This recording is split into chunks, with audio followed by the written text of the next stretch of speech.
naka yi tey. alhamdulilah père gëj naa la gis. jërëjëf namm naa la. gaar ma. oh. ok. naka yi tey père. sant bu wér waay. alhamdulilah. alhamdulilah. ça va bien. sant waay. jërëjëf. jërëjëf yegg seen yëgal. min naa fi. ñëw parce que escalier yi quoi. nga léegi da nga xaw a jëm mag tuuti. est-ce que yooyu di bàyyi ma ñoo fi nekk. waaw. yéen a changé. ñu di topp la ñu waxoon ne dama ko sax. on est en train de dire des autres choses ay sàcc ak yooyu yëpp mujj gi waxoon nañ ni sàccoo ko. bi Abdou Diouf nee na moo ko fi bàyyi woon de. Abdou Diouf nee na bii moo ko kii woon moo ko fi kër loolu moo ko. keroog bi ma ko invité. yi ma accusé woon nag ci laaj bi ci la bokk. yéen a changé. non.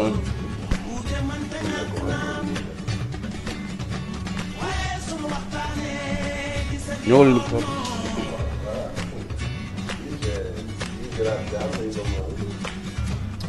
non bii Marème Faye moo ko gagné fan yii passé bi mu demee Éthiopie si lañ ko jox du da ngay yaa ngi jaawale père.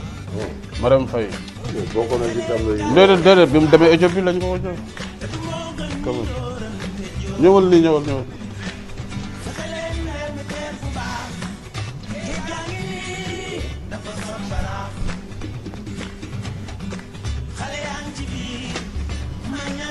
père bàyyil xoole bi te mbaa yaa ngi si jàmm. ah maa ngi sant yàlla bu baax comme que yow da nga jël sa yoonu bopp tànn sa yoonu bopp. moo tax boobu léegi ma toog di la xaar.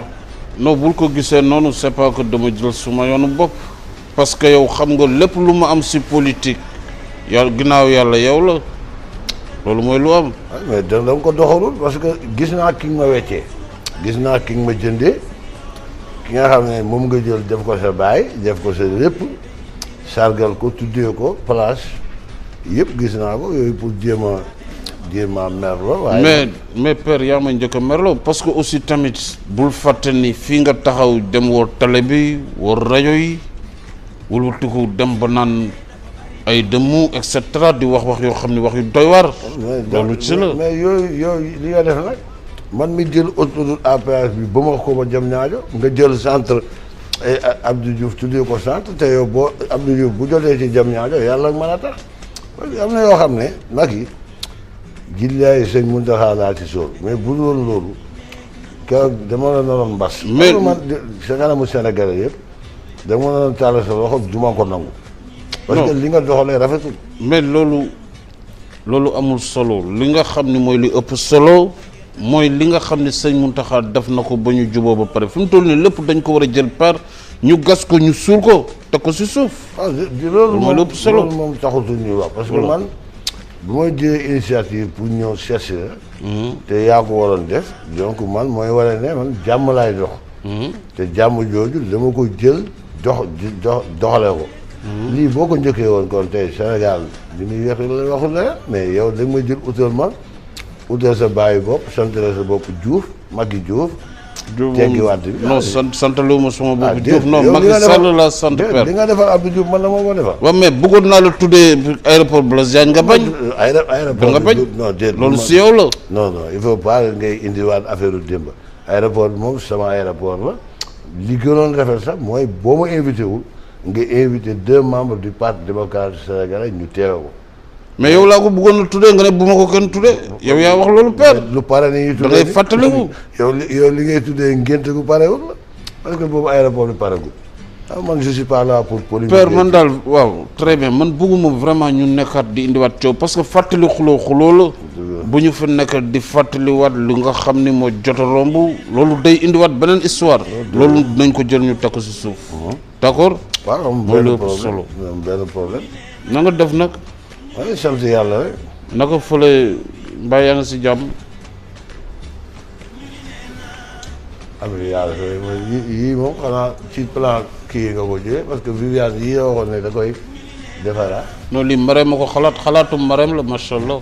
kon ci Viviane la ko jëlee parce que dossier yi ñu woon ci bureau première dame moom la waxoon illustration yi mu def ko illustration lii kat. président mais yaa ngi bëgg a indiwaat ay coow parce que lii Marème moo ko xalaat réflexion Marème la bi ngay dugg si palais bi amul loola xeeñ. man kay wax dëgg yàlla cuuraay bi. déedéet rosi keccax may xeeñ. moo dëgg yàlla may wax dëgg rek te cuuraay xew ñu ma xam nga bugg tamit lu la neex man du ma Abdou Diouf du ma Moustapha Niasse ñooñu nga jël surtout ñooñu nga jël teg ko sama kaw munoon naa digérer lépp mooy loolu laa mënoon digérer. waaw mais boo ñëwee aussi tamit naan ay Rossi Kecax moom mooy xeeñ pale bi di xeeñ lu neex nga naan Rossi Kecax loolu saboté la xam nga tamit per yow man maa bëgg jàmm mais yow dafa mel ni bëggoo jàmm. mais les honneurs et les goûts ne se disputent pas su ma nee Rossi Kecax may xeeñ xëy na da nga yëgul ne Marème loolu lay toog waaye mooy xeeñ fii. c'est bon loolu d'accord amul problème mais naka yitee nag léegi père man dafa am sax lu taxoon ma woolu la. waaw. yàlla dafa dogal nga nekk mag moo xam ni am nga xam-xam si wàllu politique. sa xam-xam macha allah ñëpp di ko rafetlu. waaw. ma am ay mébét si Sénégal mais mébét yi nga xam ni moom la am si réew bi ma toogaatee observé ma gis ni mandat bi du doy pour ma yeggale yéene ji nga xam ni moom la am si réew bi ma ne woon nag naa la woo pour nga xalaatal ma si yan yoon lay jaar pour mun a fexe ba mun a def 3e mandat si loolu mooy li nga xam ni bi moo sabab ma wolu la pour ñu waxtaan si. wax jooju moom bu yow nga teg ko si suuf. parce que boo ko fi defee la ma fi daloon moo lay dal. Sénégalais yi dañ lay bàyyi ba nga dem ñu walla ginnaaw. gis nga mag yi. li dal Alpha Condé barki Demba Ndiaye warulaa dal am na loo xam ne bul ko jéem a forcer man ku ma waxoon ne Sénégalais yi dañ ma bàyyi jël la du ma ko gëm dañ ma bàyyi ba ma forcer 3e mandat mais gis nga li mujjee am. li lay mën a dimbali mooy nga jéem a fexe ut koo xam ne moo lay remplacer. non loolu père loolu amul si sama parti parce que parti bi boo xoolee ba gis kan moo fa nekk koo xam ne war na ma mën a wutu loolu mënul nekk. non gis naa ne nga doxale xam nga yow da nga roy ci man ba pare ba déborder. j'ai dit un jour à un ami français Philippe Lecomte il me parlait de toi sax ma ne ko Macky mën na maa remplacer ci politique parce que dafa am feebu boppam. mais gis nga kenn mënu laa remplacer ku dul sama doom. kan Karim. ah non père tout sauf ça quand même il faut être sérieux on est dans un pays démocratique. Karim yow def nga lu ne pour mën koo pousse pour mu jàll mais loolu mënul nag. léegi man lu tax may jël Karim. waaw parce que et puis man Karim non loolu du ma si dugg père.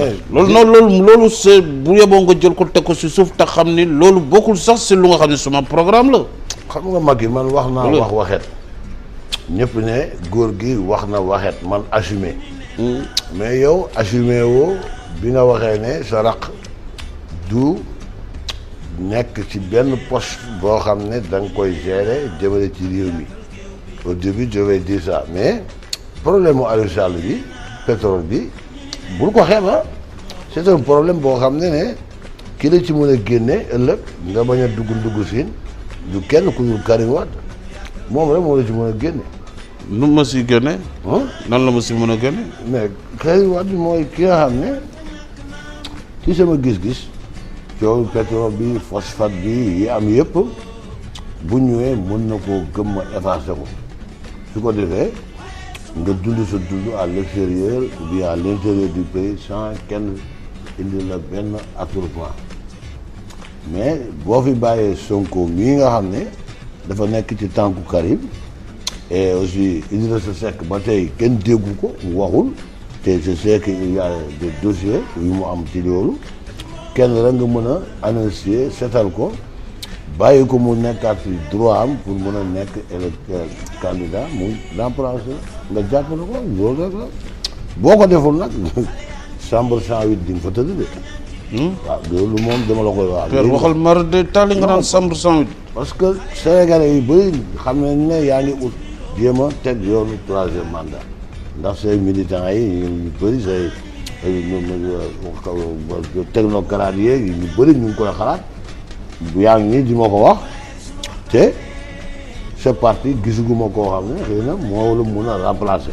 amul si am nañu ko mën a mais da ngaa ñemewu parce que le problème bi posé woon le numéro 2 du PDS mooy le problème du numéro 2 de APR waaw léegi nag lenn la mën a am soit nga nekk suukar ma nekk ndox nga ñëw seey ci PDS. topp ci ginnaaw Karim poussé ko mu jàll yooyu tamit solution la. léegi est-ce que Karim su fekkante ni garanti naa pour jàppale ko du fayantoo moom it. aussi dugal ma si ay kii parce que loolu c'est pas sûr aussi. déedéet du fayantoo bi may ñëw la may woo ne ma papa na nga moo ma soññ sax parce que man 2 heures laa nga ñëw moo ma papa loo gën a gaaw demal parce que Macky mi nga gis nii am na détermination ne lu mu jàppoon bàyyi na ko yow sax tu l'as bien dit j'ai apprécié sa sortie ci presse bi nga ne léegi sax dootoo agressif. wante ne nag baax na léegi moom. Karim ngay jël. jëlal Karim coono day bëri rek jëlal Karim teg fi mu effacé la gis nga pétrole bi ton frère la le cas là. c'est vrai moom leer na ma ni moom bu kii bi loolu mun na dugg parce que moom laa bëgg sax pour ñu protéger ko xam nga aussi tamit ak feeru falame bi Sonko xam na yooyu yëpp. waaw gis nga yi mooy li nga wax yooyu nag Karim rek xam nga Karim. yow xam nga Sénégalais yi ñoo xamul. yàlla may na ko ci affaire yooyu nga xam ne ci nga nekk lëndëm yooyu. mu effacé la ko ba pare Sénégalais yi bëgg nañ ko. te Sonko mii ngeen di boo waxee fukk tontu ko moo koy may li xale yi di wax bës. te loolu baaxul ci Karim da koy fay. jëlal Karim teg sa wet. su ko defee ni nga def ci Khalifa Sall rafetlu naa ko. ubbi discussion yaatal def dialogue. c'est vrai def gouvernement d'union mosal Karim tuuti balaa ñu dem ci élection yi nga ñamal Karim. fexe bu dugg ko ci gouvernement xam naa nag loolu ngay jëkk essayé xool da nga koy testé du ma la jàngal politique ni nga ma def ci Abdou Diouf rek ma jël Abdou Diouf teg ko sama kaw ba Sénégalais yi.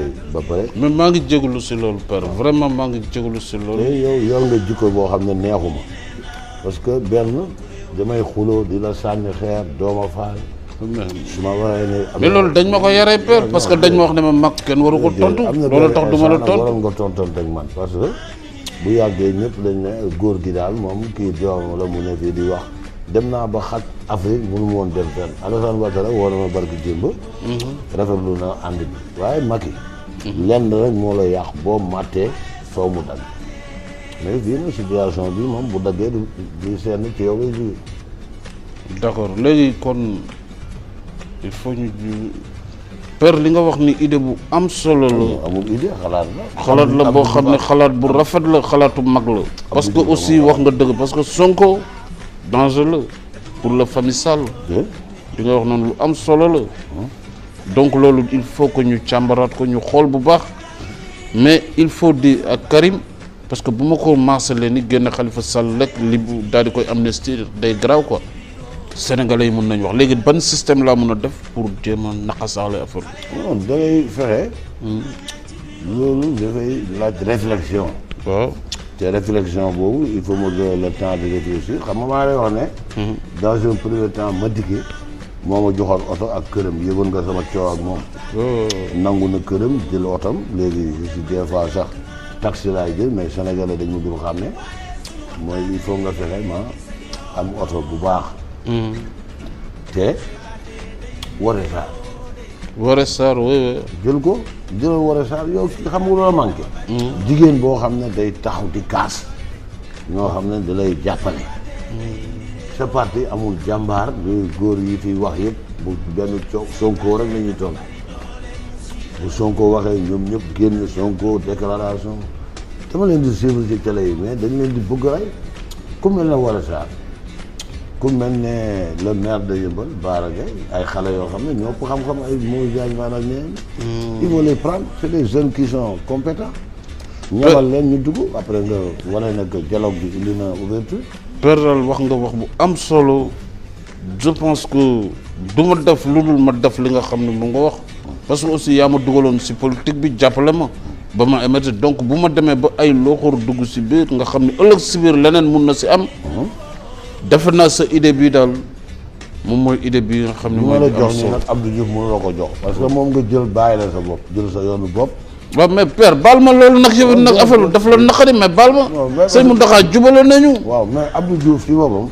li nga ko defal man def maam metti parce que nañ waxante dëgg Macky autoroute à péage bi maa ko bëmax ba jam ñaar bi mais lu gën a rafet sax nga tuddee ma autoroute bi même su ma bañee nga ne góor gi bañ na ko mais dama ko def mais yow nga topp ma su may xul ak yow doo ma faale loolu moo gën a mais loolu mu wax naa la si leeral naa la ne la ñun dañ ñu yar noonu mag doo tontonteeg mag loolu wax naa la ko quand même père mais nag père li nga wax yëpp gis naa ko rafetlu naa ko mais dama bëgg mu rester entre nous parce que aussi tamit bëgguma jékki-jékki information yi di seen fii ñu koy wax fii ak fële loolu la si bañ ko loolu mooy dama bëgg jiin damay senn di nga doog a sa bàyyi naan ko day senn luñ fi waxtaanee boo ko waxul journaliste yi mu wax on va faire une déclaration commune bu ñu génnee dañuy wax ne wax nañ ci pétrole bi gaz wax ci dialogue bi gërëm nañ seen munta très bien c'est que li ñu waxtaanee li ma la jàngaloon mën nga ko barawma sax su ko defee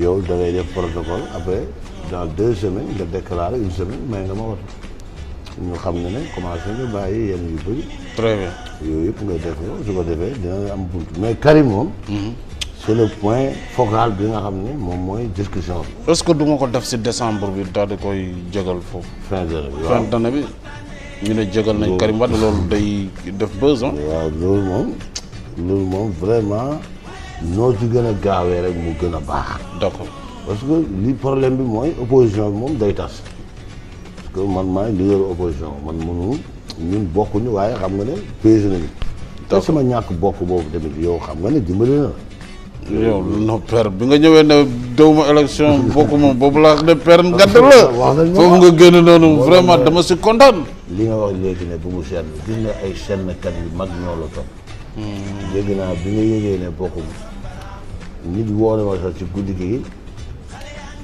def nga loo xam ne sax kenn xameewu la ko dañ ko nettali kon wax nañ ma ko mooy pooj bi ma dóor waaw yooyu man jamono moo tax ma ne kumba yel bi laa fa dóor ne kon de élection yi net na ba pare li nga téye sa loxo fin du mois boobu nekk nga war a ma jox dara yooyu yëpp nga bàyyi ko non dama koy rappel dama koy dajale lépp jox la ko amul benn problème père na sa xol sedd na sa xol sedd mais information yi daal père waaw li ma la siy ñaan daal mooy ngir yàlla na yem si entre ñun non yow laay wax kay baat yu gis nga yow gëm yow dañu wax dëgg gëm